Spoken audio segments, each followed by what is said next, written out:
नमस्कार बच्चों, last video में हमने पढ़ा था ड्वेल बिहेवियर, ड्वेल नेचर पढ़ा था हमने। और अब हम पढ़ रहे हैं हाइजेनबर्ग अनसर्टेनिटी प्रिंसिपल। तो जो ड्वेल नेचर है और हाइजेनबर्ग अनसर्टेनिटी प्रिंसिपल है, इन दोनों कॉन्सेप्ट पे बेस्ड है हमारा नेक्स्ट क्वांटम मैकेनिकल मॉडल। तो पहले हम देखते हैं कि what is Heisenberg uncertainty principal.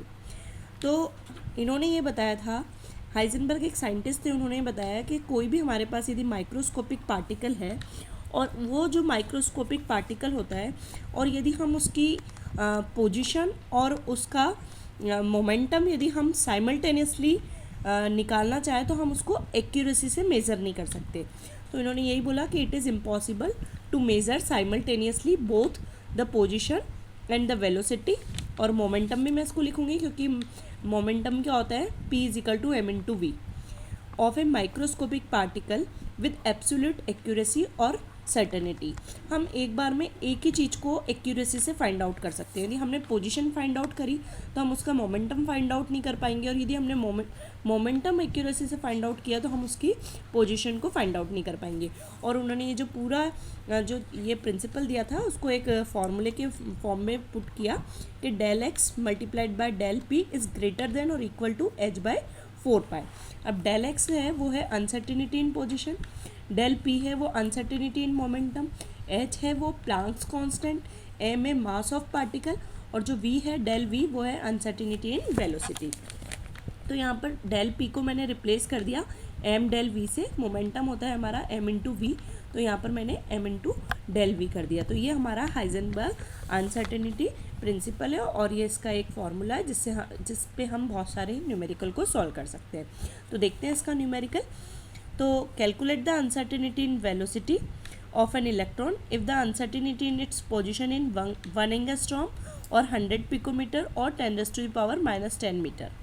तो यहाँ पर हमको अनसर्टेनिटी इन पोजीशन दिया हुआ है 10⁻⁻10 मीटर, h है 6.6 × 10⁻⁻34 kg metre square second inverse, और मास है 9.1 × 10⁻31 kg। तो अप्लाइंग अनसर्टेनिटी प्रिंसिपल, ये हमारे पास जो अनसर्टेनिटी प्रिंसिपल है इसमें हम ये सारी वैल्यू पुट करेंगे तो हमें डायरेक्ट हमको इनको सॉल्व करने पर यहाँ पर यह आंसर मिलेगा 5.77 × 10⁻5 metre second inverse.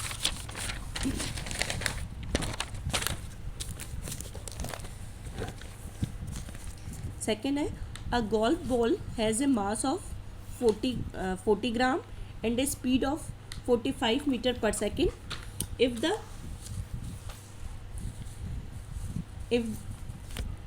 the speed can be measured within accuracy of 2%, calculate the uncertainty in the position. तो uncertainty in the position हमें find out करना है।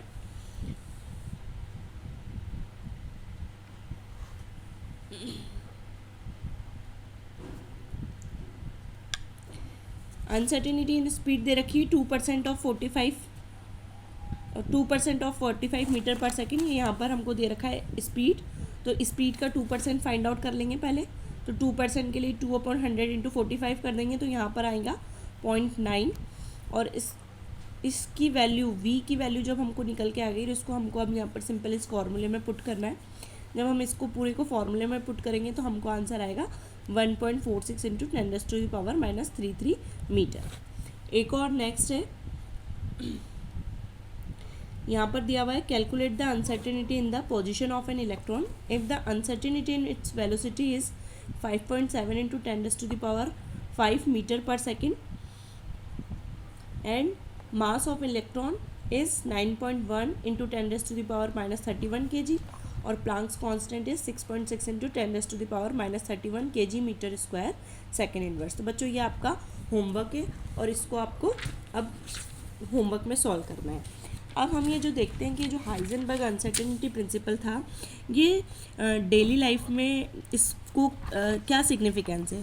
तो ये देखा गया कि जो डेली लाइफ है, डेली लाइफ में Heisenberg uncertainty principle has no significance.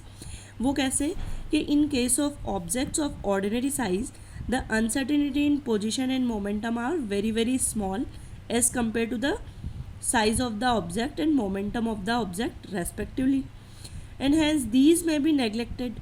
तो on the other hand in the case of small microscopic particles uncertainty in position and momentum are the same order as the actual size and momentum of the particle respectively, hence these cannot be neglected. तो हम microscopic के लिए इसको neglect नहीं कर सकते हैं, पर जो हमारे पास मैक्रोस्कोपिक पार्टिकल्स होते हैं उनके लिए हम क्या कर सकते हैं, इसको नेगलेक्ट कर सकते हैं.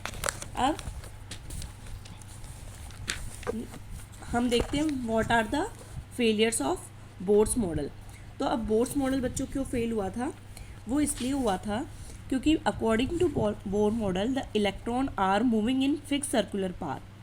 However, the path can be defined only if the velocity and position of the electron are known exactly at the same time, which is contradicted by the Heisenberg uncertainty principle.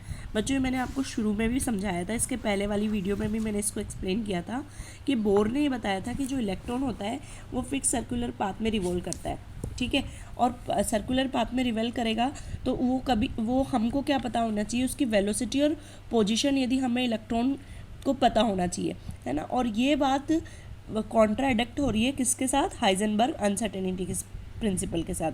इन्होंने बताया कि हम एक साथ दोनों को डिटरमाइन नहीं कर सकते. तो ये फर्स्ट फेलियर था बोर्स मॉडल का. और सेकंड फेलियर मैंने यह भी आपको पहले बताया था कि जो बोर्स था, बोर्स ने क्या किया, वेव नेचर को कंसिडर नहीं किया था, है ना. तो it does not take wave nature of the electron into consideration. उन्होंने केवल पार्टिकल नेचर को ही कंसिडर किया. तो these are the failure of the Bohr's model. और अब हम नेक्स्ट पढ़ेंगे क्वांटम मैकेनिकल मॉडल. तो क्वांटम मैकेनिकल मॉडल है जो बच्चों मैंने अभी आपको ये जो दोनों बताया, जिन्होंने प्रीवियस वीडियो नहीं देखा है वो पहले ड्यूअल नेचर को भी देखें और हाइजेनबर्ग अनसर्टेनिटी को देखें. दोनों के बेसिस पे हम नेक्स्ट मॉडल पढ़ेंगे which is our quantum mechanical model. Thank you.